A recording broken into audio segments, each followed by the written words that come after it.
Hi, ഞാൻ ആദ്യമായിട്ടാട്ടോ ഞാൻ ചെയ്യുന്ന ക്രാഫ്റ്റ് വീഡിയോ ഇടുന്ന യൂട്യൂബിൽ നിന്നല്ല.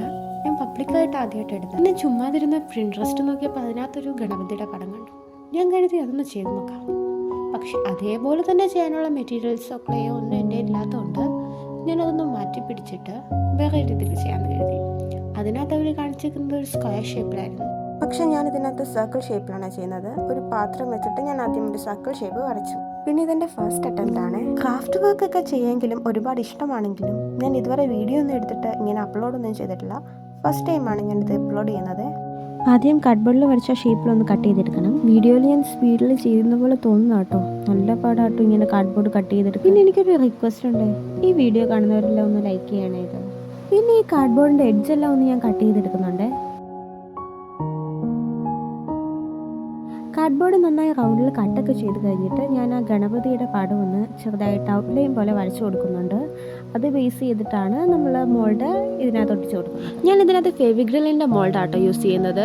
അതിൽ 2 സാധനങ്ങൾ തന്നിട്ടുണ്ട് അവർ. ഒന്നെന്ന് പറയുന്നത് അതിൻ്റെ റെസിനും പിന്നെ ഒരു ഹാർഡ്നറുമാണ്. ഇത് രണ്ടും കൂടെ സെയിം അളവിലായിട്ട് നമ്മൾ കട്ട് ചെയ്തെടുക്കണം. എന്നിട്ട് ഒരു പൗഡറിൻ്റെ ഹെൽപ്പിൽ നന്നായിട്ട് മിക്സ് ചെയ്യണം. പൗഡർ യൂസ് ചെയ്യുന്നത് നമ്മുടെ കയ്യിലൊന്നും പറ്റി പിടിക്കാതിരിക്കാനാണ്. നന്നായിട്ട് മിക്സൊക്കെ ചെയ്തിട്ട് ഞാനതൊന്ന് പരത്തി കൊടുക്കുന്നുണ്ട്. കൈയുടെ വെള്ളം യൂസ് ചെയ്തിട്ടാണ് ഞാൻ പരത്തിയത്. അത് കഴിഞ്ഞിട്ട് ഞാൻ പശ വെച്ചിട്ടൊന്ന് ഒട്ടിച്ച് കൊടുക്കുന്നുണ്ട്. ആക്ച്വലി പശയുടെ ആവശ്യമൊന്നുമില്ല, ബട്ട് സ്റ്റിൽ ഒരു ബലത്തിന് വേണ്ടിയിട്ട് ഞാൻ പശ ഒട്ടിച്ച് കൊടുത്തിട്ട് ഞാൻ കുറച്ച് മുമ്പ് വരച്ചതിൻ്റെ മണ്ടയിൽ കൂടെ മോൾഡ് ഒട്ടിച്ച് കൊടുക്കുക. ഞാൻ അത്യാവശ്യം സമയം എടുത്തിട്ടാണ് കേട്ടോ ഇത് ഒട്ടിച്ച് കൊടുക്കുന്നത്. കാണുമ്പം ഭയങ്കര ഈസി ആയിട്ടൊക്കെ തോന്നും, ബട്ട് അത്രയ്ക്ക് ഈസിയൊന്നും അല്ല. കുറച്ച് ക്ഷമയുണ്ടെങ്കിൽ നമുക്കിത് ചെയ്തെടുക്കാവുന്നതേ ഉള്ളൂ. ഗണപതിയുടെ തുമ്പിക്കൈ ഞാൻ ചെയ്തെടുത്തിട്ടുണ്ട്. അത് കഴിഞ്ഞിട്ടുള്ളത് നമുക്ക് കൊമ്പ് വെക്കുക എന്നാണ്. കൊമ്പാണ് ആക്ച്വലി ഞാൻ ഏറ്റവും കൂടുതൽ സമയം എടുത്തുണ്ടാക്കിയത്. കുറേയൊക്കെ ട്രൈ ചെയ്തിട്ട് ആ ഷേപ്പ് അങ്ങോട്ട് എനിക്ക് കിട്ടുന്നില്ലായിരുന്നു. അതും ഞാൻ പശയുടെ ഹെൽപ്പ് വെച്ചിട്ട് ഒന്ന് ഒട്ടിച്ചു കൊടുക്കുന്നുണ്ട്. അത് കഴിഞ്ഞിട്ട് തീരെ കുറച്ച് ക്ലേ എടുത്തിട്ട് ഞാനൊരു പൊട്ട് പോലെ ഉണ്ടാക്കിയിട്ട് വെച്ച് കൊടുക്കുന്നുണ്ട്. പൊട്ടിട്ടിച്ച് കഴിഞ്ഞിട്ട് ഞാൻ കുറച്ചും കൂടെ ക്ലേ എടുത്തിട്ട് പരത്തിയിട്ട് ഒരു ചന്ദനക്കുറി പോലെ ഒട്ടിച്ചു കൊടുക്കുന്നുണ്ട്. പിന്നെ വേറെ അതുപോലെ ഉണ്ടാക്കിയിട്ട് ഒട്ടിക്കുന്നുണ്ട്. ഇത് വലുതിന്ന് ചെറുതിലോട്ട് പോകുന്ന ആ ഒരു ഓർഡറിലാണ് കേട്ടോ ഞാൻ ഒട്ടിച്ചു കൊടുത്തേക്കുന്നത്. 4 എണ്ണം ഒട്ടിച്ചിട്ടുണ്ട്. അത് കഴിഞ്ഞ് മുകളിൽ ഒരു ഗോപുരം പോലെ ഉണ്ടാക്കി അത് ഒട്ടിച്ചു കൊടുത്തിട്ടുണ്ട്. പിന്നെ ഒരു വട്ടവും. ഗണപതി ഫുള്ള് കംപ്ലീറ്റ് ആക്കിയെങ്കിലും നമ്മുടെ കാർഡ്ബോർഡ് കുറച്ച് ബ്ലാങ്ക് ആയിട്ടുള്ളത് പോലെ എനിക്ക് തോന്നി. ഞാൻ കുറച്ചും കൂടെ ക്ലേ എടുത്ത് അത് 4 ഈക്വലായിട്ട് കട്ട് ചെയ്തെടുത്തു. എന്നിട്ട് മുകളിൽ കുറച്ചൊരു ചെറിയൊരു ആർച്ച് പോലെ ഉണ്ടാക്കി അത് ഫിറ്റ് ചെയ്തു. പിന്നെ കുറച്ചും കൂടെ ക്ലേ എടുത്തിട്ട് ഒരു പൂവിൻ്റെ ഷേപ്പ്, പൂവിൻ്റെ അല്ല, ആദ്യം ഒരു വട്ടം ഉണ്ടാക്കി അത് മേളിലൊന്ന് പ്രസ് ചെയ്തപ്പോഴേക്കും ഒരു എതളിൻ്റെ ഷേപ്പ് വന്നു. അങ്ങനെ ഒരെണ്ണത്തിൽ 3 എണ്ണം വെച്ചിട്ട് 4 സെറ്റ്, അതായത് 12 എതളുണ്ടാക്കിയിട്ടുണ്ടായിരുന്നു. പിന്നെ അതെല്ലാം ഞാനൊന്ന് ഒട്ടിച്ചു കൊടുത്തു. ഏറ്റവും എളുപ്പം സിമ്പിളായിട്ട് ഞാൻ ചെയ്തെടുത്തത് ഈ പൂവാണ് കേട്ടോ. അത് വളരെ എളുപ്പമായിരുന്നു. ജസ്റ്റ് ഒട്ടിക്കുക, അത് മാത്രമുള്ളതെന്ന് അതിനകത്ത് പണിയെന്ന് പറയുന്നത്. ഒട്ടിച്ചെടുക്കാനും വളരെ ഈസി തന്നെയായിരുന്നു. ആർച്ചും കുറച്ച് മെനക്കേടുണ്ടായിരുന്നു. ആ ഒരു ഷേപ്പിൽ തന്നെ കിട്ടാനായിട്ട് കുറച്ച് പാടുണ്ടായിരുന്നു. പൂ ഒട്ടിക്കുന്നത് വളരെ ഈസി ആയിട്ടുള്ള ഒരു പ്രോസസ്സായിരുന്നു. അത് കഴിഞ്ഞിട്ട് അതിൻ്റെ തുമ്പ് ഭാഗത്ത് ഞാൻ ഒരു പിച്ചാത്തി ഉപയോഗിച്ചിട്ട് ഒന്ന് പ്രസ് ചെയ്ത് കൊടുക്കുന്നുണ്ട്. അങ്ങനെ പ്രസ് ചെയ്ത് കൊടുത്തത് നമ്മുടെ പൂവിനൊരു ഗ്രിപ്പ് കിട്ടാൻ വേണ്ടിയിട്ടാട്ടോ. അവിടെ പ്രസ് ആയിട്ടിരുന്നോളും അങ്ങനെ ചെയ്യുമ്പോൾ. പിന്നെ ഞാൻ കുറച്ച് വെള്ള പെയിന്റ് അടിച്ചിട്ട് ഒരു ബേസ് കോട്ട് പോലെ ഫുള്ള് കവർ ചെയ്തെടുത്തിട്ടുണ്ട്.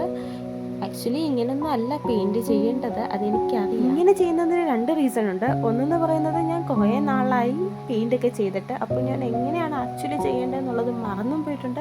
പിന്നെ എൻ്റെ കയ്യിൽ പെയിന്റ് തീരെ കുറവായിരുന്നു. അതുകൊണ്ട് ഒരു അഡ്ജസ്റ്റ്മെന്റിൽ വെള്ളമായിട്ട് മിക്സ് ചെയ്തിട്ടാണ് ഈ വെള്ള കളർ ഞാൻ അടിക്കുന്നത്. ഇങ്ങനെ ബേസിൽ വെള്ളം അടിക്കാൻ എനിക്ക് ഒരുപാട് സമയം എടുത്തിരുന്നു. കാരണം പെയിന്റ് എൻ്റെ തീരെ ഇല്ലായിരുന്നു. ഞാൻ ഒരു വിധത്തിലാണ് അതിനകത്തുനിന്ന് തോണ്ടി എടുത്തിട്ട് ഇതിലിങ്ങനെ അടിക്കുന്നത്. അതൊന്ന് ഉണങ്ങാൻ വെച്ചായിരുന്നു ഞാൻ. അത് ഉണങ്ങി കഴിഞ്ഞിട്ട് ഞാൻ പെയിന്റ് അടിക്കാമെന്ന് കരുതിയെടുത്തപ്പം എൻ്റെ കയ്യിൽ ബ്ലാക്ക് കളറില്ല. ബ്ലാക്കും തീരെ കുറവായിരുന്നു. അപ്പോൾ ഞാൻ എന്തെടുത്തു, ബ്ലാക്കും എൻ്റെ കയ്യിൽ ബ്ലൂ കളർ ഉണ്ടായിരുന്നു. ഇത് രണ്ടും കൂടെ മിക്സ് ചെയ്തിട്ട് ഞാനൊന്ന് അടിക്കാമെന്ന് വിചാരിച്ചു. ആദ്യം ഈ നമ്മൾ മോൾഡ് വെച്ചെടുത്ത് ഒരു ഔട്ട്ലൈൻ പോലെ ഞാനൊന്ന് ചെയ്തെടുത്തു. അത് കഴിഞ്ഞിട്ട് പിന്നെ നമുക്ക് ജസ്റ്റ് ഒന്ന് അടിച്ച് പോയാൽ മതിയല്ലോ, ഈസി ആവുമല്ലോ എന്ന് ഓർത്തിട്ട് ആ പ്രോസസ്സ് ഞാൻ ഈസി ആണെന്ന് കരുതി ചെയ്തതാണ്. പക്ഷേ നല്ല പാടായിരുന്നു. കാരണം ഈ ഔട്ട്ലൈൻ കൊടുത്തെടുത്ത് കുറച്ച് ഡാർക്കായിട്ടും ബാക്കിയുള്ള സ്ഥലത്തെല്ലാം ലൈറ്റായിട്ടും വന്നു. അതൊന്ന് മാറ്റിയെടുക്കാമെന്ന് കരുതിയപ്പോഴേക്കും ഞാൻ മിക്സ് ചെയ്ത് വെച്ചിരിക്കുന്ന കളറുകൾ തീർന്നു പോയി. ഞാൻ ഓൾറെഡി പറഞ്ഞു ബ്ലാക്ക് ഇല്ലായിരുന്നു. പിന്നെ കുറച്ച് വെള്ളമൊക്കെ ഒഴിച്ചിട്ട് പിന്നെയും ഞാൻ ഒന്നും കൂടെ ബ്ലാക്കും ബ്ലൂവും കൂടെ മിക്സ് ചെയ്തെടുത്തു. ഇത് കഴിഞ്ഞിട്ട് ഗണപതിക്ക് അടിക്കാമെന്ന് കരുതി ഞാനൊരു കോപ്പർ മെറ്റാലിക് കളറാണ് എടുത്തിരുന്നത്. ആദ്യം ഉണങ്ങുന്നതിന് മുമ്പ് തന്നെ ഞാനൊന്ന് അടിച്ചു നോക്കി, പക്ഷേ ഒന്നും നടന്നില്ല. അപ്പോഴാണ് മനസ്സിലായത് ഉണങ്ങി കഴിഞ്ഞിട്ട് വേണം ഇതൊക്കെ അടിക്കാൻ. പിന്നെ ഞാനതൊന്ന് ഉണങ്ങാൻ വെച്ചു. ഉണങ്ങിയതിന് ശേഷമാണ് ഞാൻ ഈ കോപ്പർ കളർ ഒന്നും കൂടെ അടിക്കാൻ വരയ്ക്കാൻ തുടങ്ങി. ആ സമയത്തൊരു ഹൈലൈറ്റ് പോലെ തന്നെ ആ കോപ്പർ കളർ എനിക്ക് കിട്ടി. ഞാൻ ഗണപതിക്ക് മാത്രമാണ് ഈ കോപ്പർ കളർ യൂസ് ചെയ്തത്. അത് കഴിഞ്ഞിട്ട് എൻ്റെ ഒരു റെഡ് മെറ്റൽ കളർ ഉണ്ടായിരുന്നു. ആ കളർ യൂസ് ചെയ്തിട്ട് ആ പെറ്റൽസ് ഫ്ലവറിന് ഞാൻ കളർ അടിച്ചു. റെഡ് മെറ്റൽ കളർ വെച്ചിട്ടാണ് ഫ്ലവറിന് അടിച്ചത്.